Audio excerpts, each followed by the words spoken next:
Hi, I'm Yulia, and this is the news brief. And today we're going to be talking about Russia's first attack on Ukraine. Now, you might think 2014 then. Wrong, 2003. And then we're going to discuss it together in the comments so I don't have to suffer alone and you don't have to suffer alone. So, as per usual, please leave your questions, suggestions, constructive criticism, anything you might have on your mind down below because I read all of it and I greatly appreciate our communication. Let's go. In 2003, Russia built a connection to a Ukrainian island of Tuzla. Tuzla is a tiny little island in the Kerch Strait close to Crimea and Russia's Tamань. In fact, it's in between the two of them. And the control of this island was recognized as Ukrainian both in 1991 and 1997. During 2003, Ukrainian president was Kuchma. And at some point, Russia started building a passage, 150 meters at a time, to the Ukrainian island of Tuzla. All of the requests for comment and all of the requests for explanation were met with nothing. Kuchma called Putin, and Putin kept coming up with excuses. So the Ukrainian military was facing choices whether to attack Russia or what to do next, because again, Russia was building passages and taking control of an island that was Ukrainian. At that point, Kuchma went on a work trip, and while he was out of the country, the work on the site intensified. So Kuchma came back, and he called Putin as a request for explanation. He said that, hey, we are prepared to attack because it's our island, and what you are doing is you're trying to illegally take our territory and make it your own.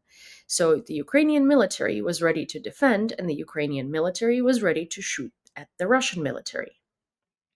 That kick-started negotiations. The reason it kickstarted negotiations, not defense, is because there were a lot of Russian proxies in the Ukrainian government at the time. For instance, Viktor Medvedchuk, we all might remember him as the guy who was arrested in the Ukrainian military uniform as he was caught trying to cross the border. We also remember his wife pleading to Turkish President Erdogan in Turkish, trying to ask him to influence the arrest of her husband. We also might remember that her husband was exchanged to Moscow in exchange for over 200 Azov fighters. So in 2003, Ukraine was largely unprepared to defend itself from the Russian aggression. And also, the world paid zero attention to what was happening. There wasn't even a peep anywhere worldwide as to, hey, Russia just is coming in and trying to take this territory that belongs to Ukraine. Russia started questioning whether it belongs to Ukraine, despite, as I said earlier, in 1991 and 1997, the mutual recognition was implemented. TV stations in Russia started promoting heavy anti Ukrainian propaganda, and a poll found that 82% of Russians thought that the island and the possession of the island was a lot more important than neighborly relationships.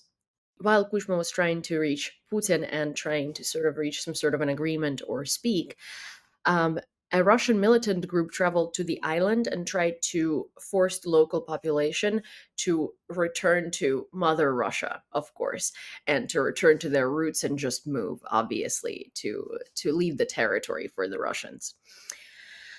Obviously, what ended up happening is, as I said, we were unprepared to defend the island, not because we were unprepared, but because there was no infrastructure in the government that would allow for that to happen with all the Russian proxies being involved. So the outcome was the Azov Sea Treaty of December 24th, 2003. Meanwhile, all of this started happening on September 29th.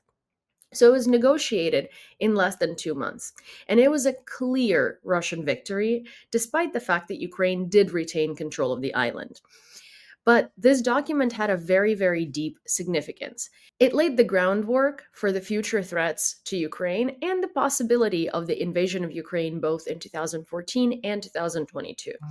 And again, as I say, as I said before, everyone always ignores this event. This event happened in 2003. There was not even NATO in sight then.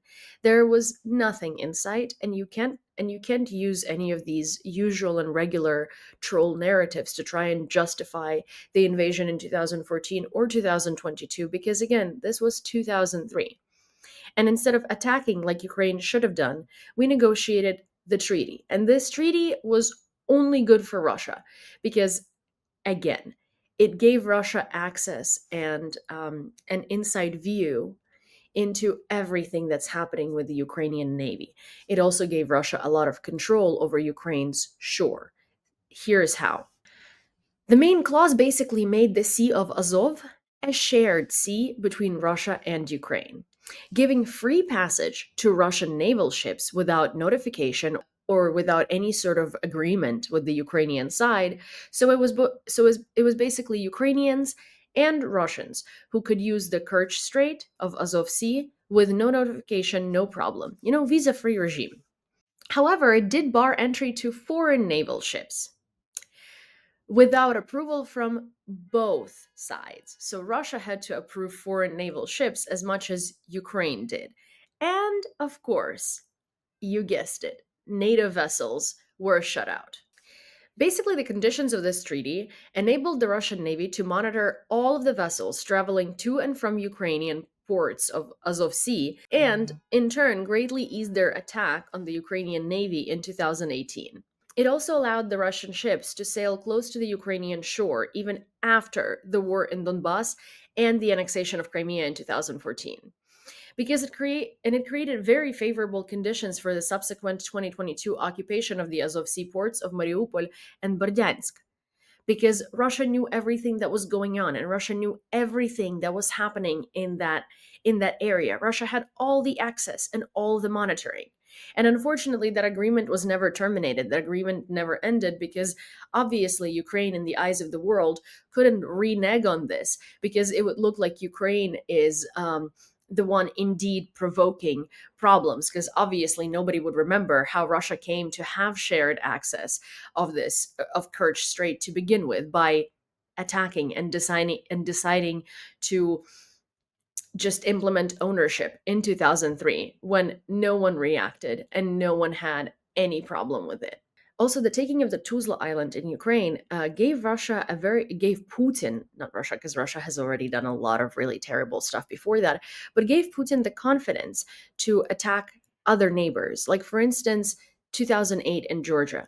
And Putin always chooses the timing of these attacks very carefully, right? The president of Ukraine, Kuchma, was out of the country, so he intensified the situation and he decided to take the island and build the dam much faster. So by the time he comes back, there is not really much Ukraine can do because the construction is already over.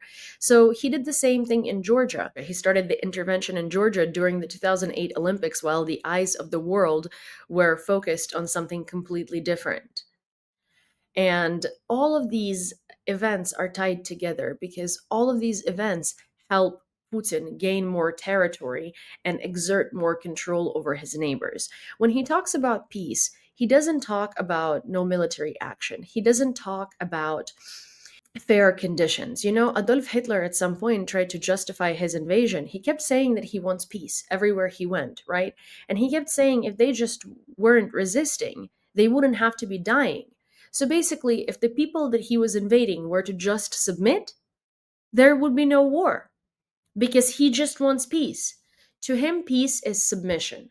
Just like to Putin, peace is submission because no one is allowed to say no to him, and the rules don't exist to the great ruler. So when he talks about peace, he doesn't talk about fair conditions, it's very evident. He talks about submission. And I'm going to repeat myself again. To him, peace is submission. If Ukrainians were to just not resist the Russian invasion, they wouldn't have to be dying. There would be no war. This is such incredibly warped thinking. Can you imagine? Can you imagine if someone just came to your house and tried to take it and killed you and then said if they were just not resisting, they wouldn't have to die? It would be peaceful. But that's not how the world works because there are laws and orders, and you can't just circumvent them. But his entire existence, Putin has been circumventing them. And when you look at what happened in Tuzla in 2003, you can very clearly see that the path to the 2022 invasion was being laid out right there. It wasn't a reaction to NATO. It wasn't a reaction to something internal that happened in Ukraine that threatened Russia. It was a plan all along, and it was planned decades before it happened. Russia established control and eyes on the navy. Russia established control and eyes on the Ukrainian government. Russia established control and eyes on the Ukrainian military. Because Russia kept inserting leaders and Russia kept doing things that would basically give it unhinged control of everything that happens in Ukraine. And if Ukraine weren't going to submit, which it didn't, then Russia had all of the advantages to take it by force. And that's what Russia tried to do.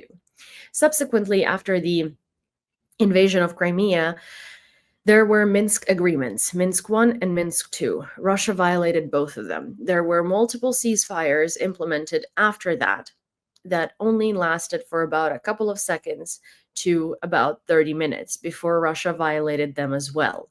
And now we're here in 2022, and the whole world keeps telling us that we should be negotiating with Russia. Because, Russia also wants peace, or the only path to peace is through negotiation and mediation. But what if the other side is very clearly not interested in peace that doesn't mean submission and doesn't mean that they get everything that they want? Because history and all of these details I just told you tell you exactly that. Russia is not interested in peace unless this peace means complete and total submission and surrender. That's all I have for you for today. Thank you for listening. If you enjoyed this brief, please don't forget to subscribe to this channel, turn on all of your notifications, send this video to a friend, give it a like, and of course, if you have something to say, please don't hesitate to do so in the comments down below. Till next time.